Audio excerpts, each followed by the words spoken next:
కాసేపట్లో వనపర్తి జిల్లాలో నేడు సీఎం రేవంత్ టూర్. జెడ్పీ స్కూల్లో అభివృద్ధి పనులకు సీఎం శంకుస్థాపన, వెంకటేశ్వర స్వామి ఆలయ అభివృద్ధి పనులకు పునాదిరాయి.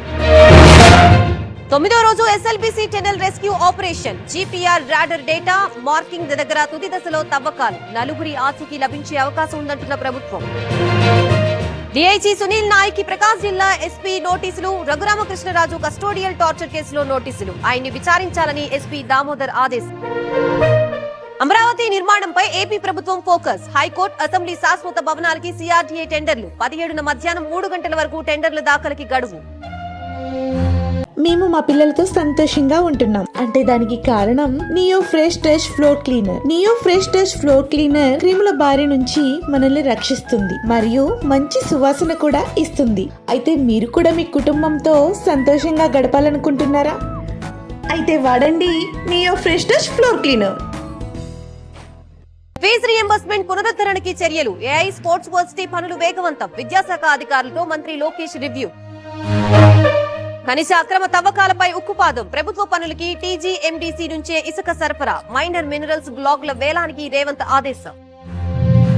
నేడు హైదరాబాద్ కి ఉపరాష్ట్రపతి. ఐఐటీ విద్యార్థులతో జగదీప్ ధన్ఖడ్ ముఖాముఖి. ఏర్పాట్లను పరిశీలించిన అధికారులు. తెలంగాణ ఆర్టీసీలో డిజిటల్ పేమెంట్. సిటీ బస్సుల్లో ప్రారంభమైన ఆన్లైన్ టికెటింగ్. యూపీఐ పేమెంట్స్ లో టికెట్ తీసుకునే ఛాన్స్. జనాల్లో తగ్గుతున్న బర్డ్ ఫ్లూ భయం. చికెన్ కొనేందుకు ఆసక్తి. విజయవాడ మార్కెట్లో పెరిగిన డిమాండ్. తిరుమల కొండపై గదుల కేటాయింపులో నూతన విధానం. దర్శన టికెట్ కలిగిన వీఐపీ భక్తులకు మాత్రమే వసతి. కరెంటు బుకింగ్ కింద ఆధార్పై సామాన్య భక్తులకి జారీ. మహేశ్వరం రావిర్యాల్లో ఏటీఎం చోరీ. ఎస్బీఐ ఏటీఎం ని ధ్వంసం చేసి 30 లక్షలు అపహరణ. సీసీటీవీ ఫుటేజ్ ఆధారంగా పోలీసుల గాలింపు. పెన్షన్ డబ్బులతో పరారైన వెల్ఫేర్ అసిస్టెంట్. సచివాలయం ముందు లబ్ధిదారుల ఆందోళన. పల్నాడు జిల్లా దాచేపల్లిలో ఘటన.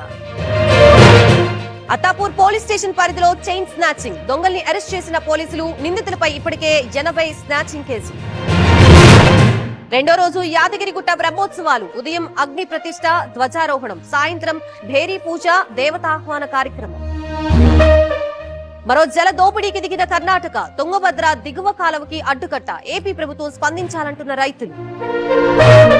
కర్ణాటకలో ప్లాస్టిక్ కవర్లపై ఇడ్లీల తయారీ. ఆ రాష్ట్ర ప్రభుత్వానికి కేంద్రం నోటీసులు. ఘటనపై పూర్తి నివేదిక ఇవ్వాలన్న ఫుడ్ సేఫ్టీ అథారిటీ. హర్యానాలో స్థానిక ఎన్నికలు. భద్రత నడుమ పోలింగ్. ఓటేసేందుకు తరలివస్తున్న ఓటర్లు. ఢిల్లీలో సండే ఆన్ సైకిల్ కార్యక్రమం. ఫిట్నెస్ కోసం పరుగు. పాల్గొన్న క్రికెటర్ జోగిందర్ శర్మ.